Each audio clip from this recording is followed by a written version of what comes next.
Hello everybody, this is Toys R Us, and for this special figure showcase we're going to once again be doing some comparisons. What we're going to be doing a comparison of this week is the Generations Netflix War for Cybertron figures and the Generation 1 originals, but in some case they didn't have Generation 1 figures. This video is especially for William Guzman because he says I make dad jokes, and I'm going to beat him to it because what you can see in front of you and what you can see to the side there is all of the cast apart from Nemesis Prime, and of course he is my nemesis because I haven't got him. I also don't have Unicron, but I don't count him as a standard release. So what I'm going to do in a second, I'm going to pick this camera up, we're going to go and have a look at a lot more detail of all of these figures, just again to see how they have improved the figures over the years. Okay, let's get started. So on the top shelf we've got the Voyagers and of course the leader class Magnus. So again, these are all the Netflix War for Cybertron ones, and the weird thing is that some of them are battle damaged and some of them aren't. So there is the leader class Ultra Magnus, which as you can see though, he's much smaller than the actual Generation 1 version. We've now got the Voyager figures. So we've got Voyager Netflix Soundwave. So all of these, again, I've already said a couple of times, but just in case you weren't aware, these are the Netflix versions, not the standard Siege or Earthrise versions. There, of course, is Generation 1 Soundwave. This Megatron's fantastic. Look at the detailing on that. I love all the battle damage in the war-torn. These are incredibly cartoon accurate. They look brilliant. And there, of course, is, excuse the reflection, good old G1 Megs. I think these two are brilliant. Absolutely brilliant. The Megatron and the Optimus Prime. There we go, absolutely fantastic. Let's hold this stiller. There's Prime, of course. Coming down, we've got Bumblebee. And, of course, the original. Moving over, we've got Sideswipe.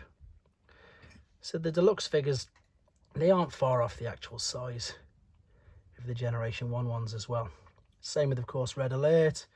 And, of course, same moulds for both back in the 80s and of course in the 2020s. Right, I'm going to just segue quickly to these. We've got Ravage, who I've just put on his side. Two reasons: one, he doesn't really balance well on carpet, and two, I think he looks better like that. And I've said in the other videos with this, I prefer the Generation 1 ones. I mean, look at the difference in the laser beaks. I appreciate the improvement obviously in the articulation, but that Generation 1 laser beak wins hands down for me.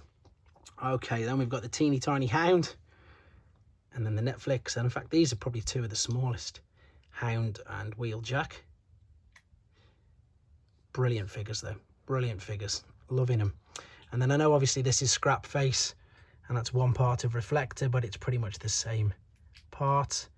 I will be doing a video on the full Generation 1 reflector soon, and hopefully I can get the Takara reflector box set when I get back to work as well. So there's some of the cast. Now the reason why I've kept all them there is because they've obviously all got Generation 1 original figures. So the ones I've had to put over here are the ones that don't. So we've got Impactor, and that was the first Impactor release there, 2011 Fall of Cybertron. That's his first toy. I've got a loose one, but he's combined with Ruination, and I didn't want to break him down in all honesty. There is the 2013, it must be, because it's thrilling 2014, of course, sorry, version of Chromia.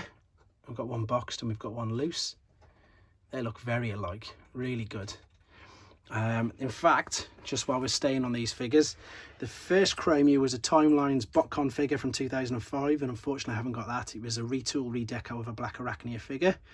And then moving along to Elita 1, again, the first figure of her was a BotCon one. That was a Timelines from 2009, but again, I don't have that. But there is, of course, the Power of the Primes version of her from 2018.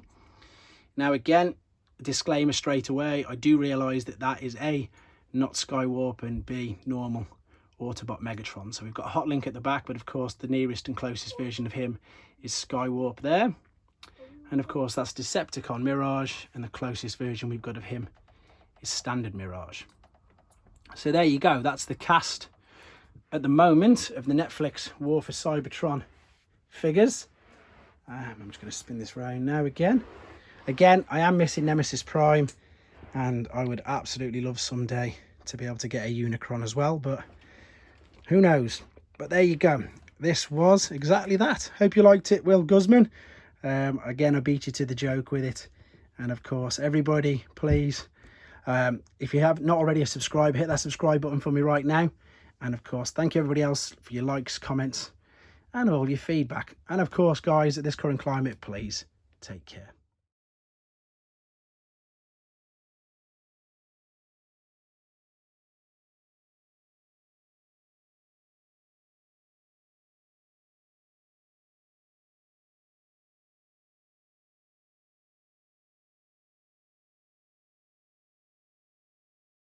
Thanks for watching. Like and comment, and don't forget to subscribe.